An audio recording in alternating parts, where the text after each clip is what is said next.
Welcome to this edition of Travel and Leisure. Today we're going to be talking with Mr. Brett Masters, the CEO of what looks to be a promising new company in the travel industry called EliteStays.com. Brett, welcome to the show. Thank you very much, Eric, and I'm pleased to be here today.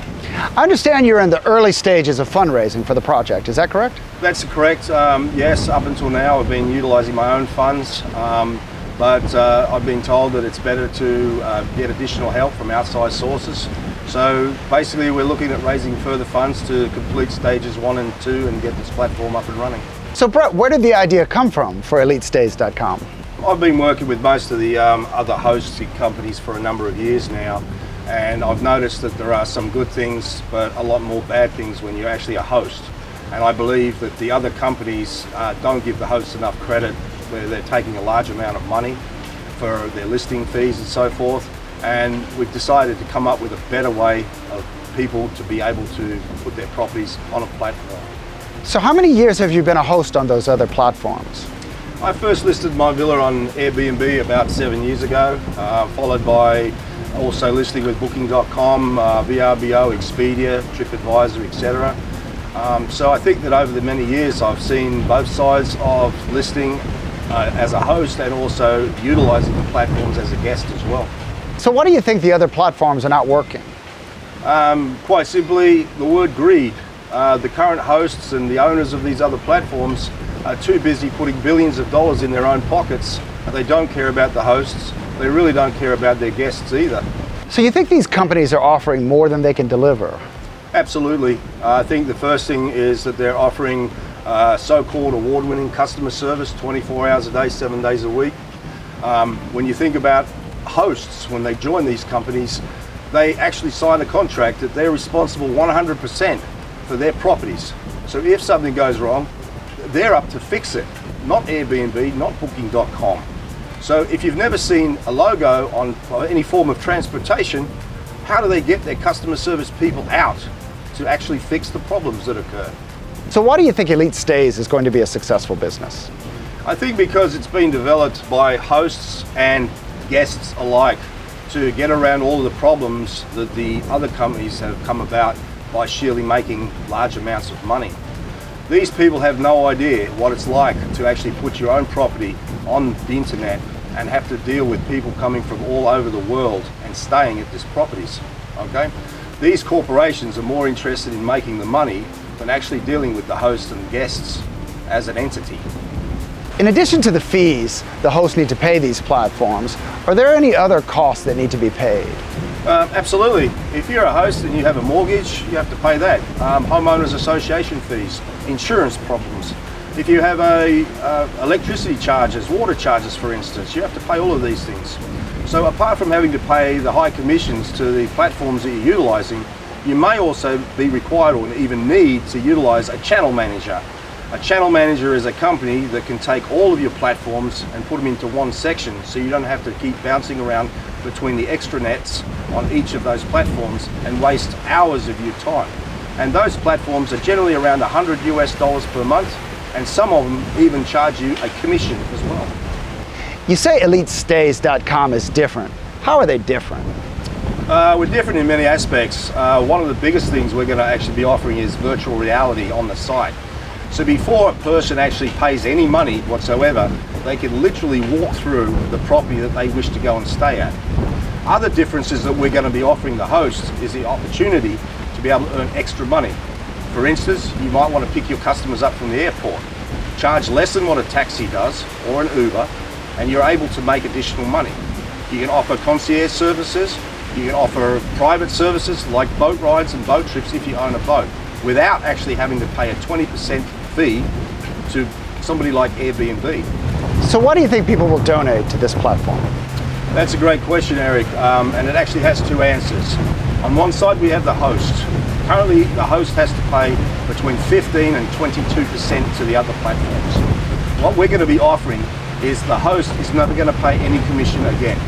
There's not going to be any monthly fees that are going to be billed to their credit card, no hidden fees, and absolutely no false customer service.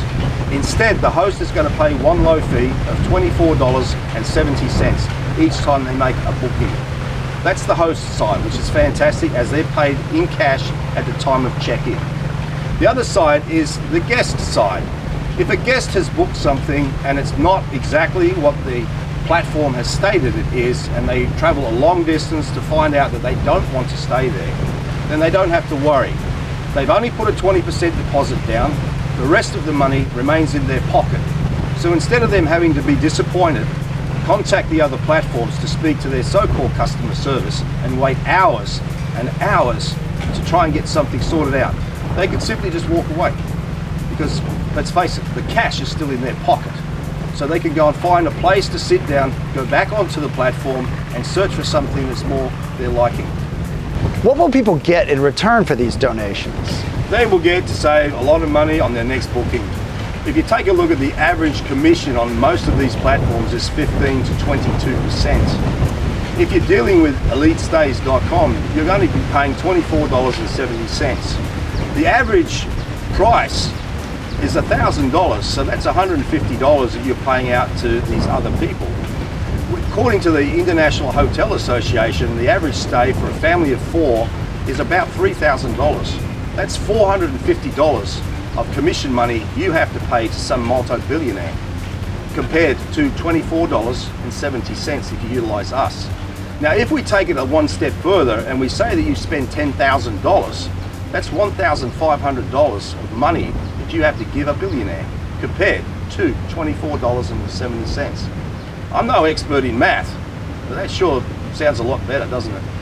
Other platforms offer customer service. What about Elite Stays? Yes, you're right, they do offer customer service. I do believe they offer 24 hours a day, 7 days a week customer service. It's also awarded customer service. What we're going to do is we're going to tell the truth. We're going to actually put host-assisted customer service. Let's face the facts.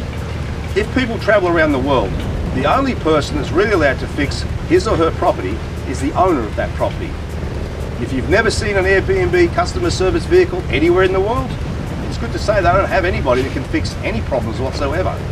So the hosts now will get the credit for repairing any problems, no matter what, how big or small they are. So let's give the host a chance. So what about insurance policies? Yes, insurance is, in my mind, it's a scam. Companies like Airbnb offer $3 million worth of insurance. VRBO offers $1 million of insurance. Try claiming that money. You're dealing with American companies, which basically, if you're in another country and you try to make a claim, they run you all over the place. The end result is you get paid absolutely nothing. If you're lucky enough to live in the United States, you might be lucky to get pennies on the dollar. Remember one thing, that those companies are not licensed, they're not insured, and they're not bonded like real insurance companies should be. So what do you think this site will accomplish? I believe that, number one, it's going to allow hosts and guests to connect with each other directly without the need of these greedy billionaire middlemen putting their hand out for every penny that they can get. It'll also show that there is honesty in this industry. Remember one thing, that the travel industry is a multi-trillion-dollar business, and these companies today are ruining that business for their own greed, their own personal reasons. If we can put honesty and transparency back into this industry, we can also put fun back into travel again. It's not a question, but did I hear you say something about having no respect for billionaires? Yeah, you did. And I believe that these people have walked over other people to get where they're going. They've destroyed other people's dreams and hopes, possibly even families, to get the billions of dollars in their bank accounts today. There is, however, one guy that I do respect, and that would be Elon Musk. He's at least trying to do something for mankind. But as far as the rest of them are concerned, no respect. I think I respect people like police officers that put their uniforms on and they protect and serve for people that can't help themselves. Nurses that work 80 to 100 hours a week for very minimum wages, and they love it. They do it because they love it. I think school teachers, the same thing. They work many hours every single week for next to no money. Paramedics, taking people to the hospital. Firefighters that walk into burning buildings and put their lives at risk for others. I've got more respect for these people than I do for any billionaire. I'm sorry to say that. Well, thank you for being here today, Brett. and best of luck with this new and exciting online travel company. Well, thank you very much for having me, Eric. It's been a pleasure. If you'd like to see a change in the travel industry, then click on the link below and donate something, no matter how large or small. Thank you for joining us today, and have a great day.